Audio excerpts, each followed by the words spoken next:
नमस्कार दोस्तों, मैं हैप्पी लाल आपका स्वागत करता हूं आपके अपने चैनल वेरी वेरी इंपॉर्टेंट में।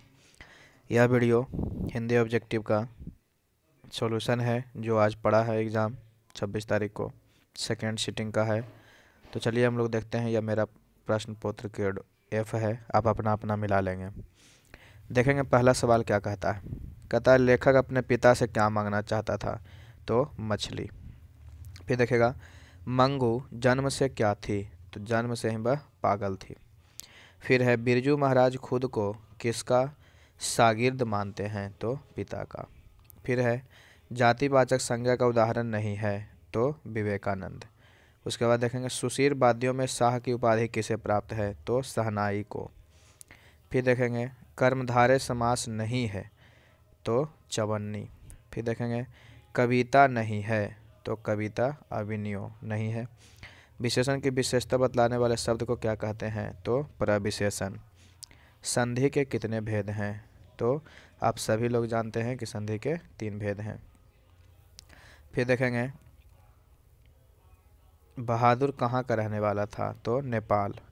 रामविलास शर्मा का जन्म किस वर्ष हुआ था, तो 1912। फिर देखेंगे परिमाणवाचक विशेषण है, तो परिमाणवाचक विशेषण जो है वह है थोड़ा सा।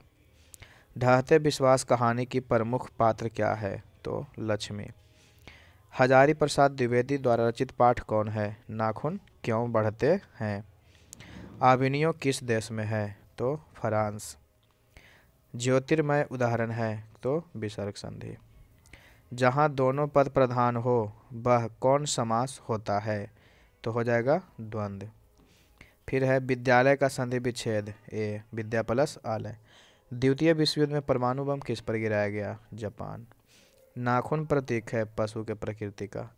सेन साहब की कार की कीमत कितना था, तो सेन साहब के कार का जो कीमत है वह था 7,500। फिर देखेंगे 20 के दांत पाठ की विद्या है, तो 20 के दांत जो है उसकी पाठ की विद्या है कहानी, ऑप्शन नंबर डी। फिर देखेंगे बाढ़ की समस्या कहानी के केंद्र में कौन है, तो बाढ़ की समस्या कहानी के केंद्र में जो है ढहता विश्वास। फिर देखिएगा 24वां प्रगतिशील साहित्य का संबंध किससे है, तो इसका आंसर मुझे नहीं पता है। 25वां नंबर देखेंगे लक्ष्मी का पति कहाँ नौकरी करता था, तो कलकत्ता में। 25 का डी हो जाएगा। फिर देखेंगे पुरुषवाचक सर्वनाम का भेद नहीं है, तो निश्चयवाचक। फिर देखेंगे बिरजू महाराज का संबंध है, तो बिरजू महाराज का संबंध जो है वह था कथक नृत्य से। बहादुर का पूरा नाम क्या है, तो दिल बहादुर। फिर है राम बिनु बिरथे जग जन्मा, यह पंक्ति किससे लिया गया, तो गुरु नानक। फिर देखेंगे कर्मधारय समास का उदाहरण है, तो कर्मधारय को कौन है, चंद्रमुख। फिर देखेंगे कहानी है, तो कहानी कौन है, तो आपका सही आंसर हो जाएगा बहादुर। नागरी लिपि पाठ के लेखक कौन है, तो गुणाकर मूले।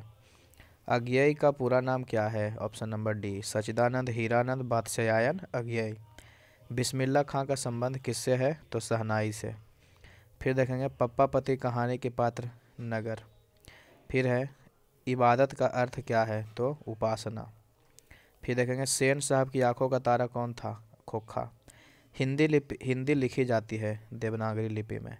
शुद्ध वाक्य कौन है, रोटी ताजी है। धरती कब तक घूमेगी पाठ के लेखक कौन है, तो धरती कब तक घूमेगी पाठ के लेखक कौन है, तो हो जाएगा साबर दैया। मोटर को कोई खतरा हो सकता है, तो किससे, खोखा से।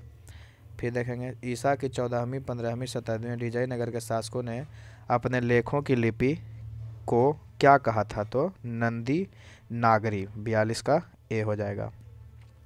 फिर देखेंगे सर्वनाम का भेद, तो क्वेश्चन ही गलत है। सर्वनाम 6 भेद होता है, लेकिन इसमें 6 दिया नहीं है, तो क्वेश्चन गलत है। ठीक है। फिर देखेंगे गुणवान शब्द में प्रत्यय है, तो गुणवान में बान प्रत्यय। निम्नलिखित में से संज्ञा का भेद कौन है, तो व्यक्तिवाचक संज्ञा। व्यक्तिवाचक हो जाए ऑप्शन नंबर बी। हिंदी कविता में प्रयोगवाद का सूत्रपात किया किसने, अज्ञेय ने।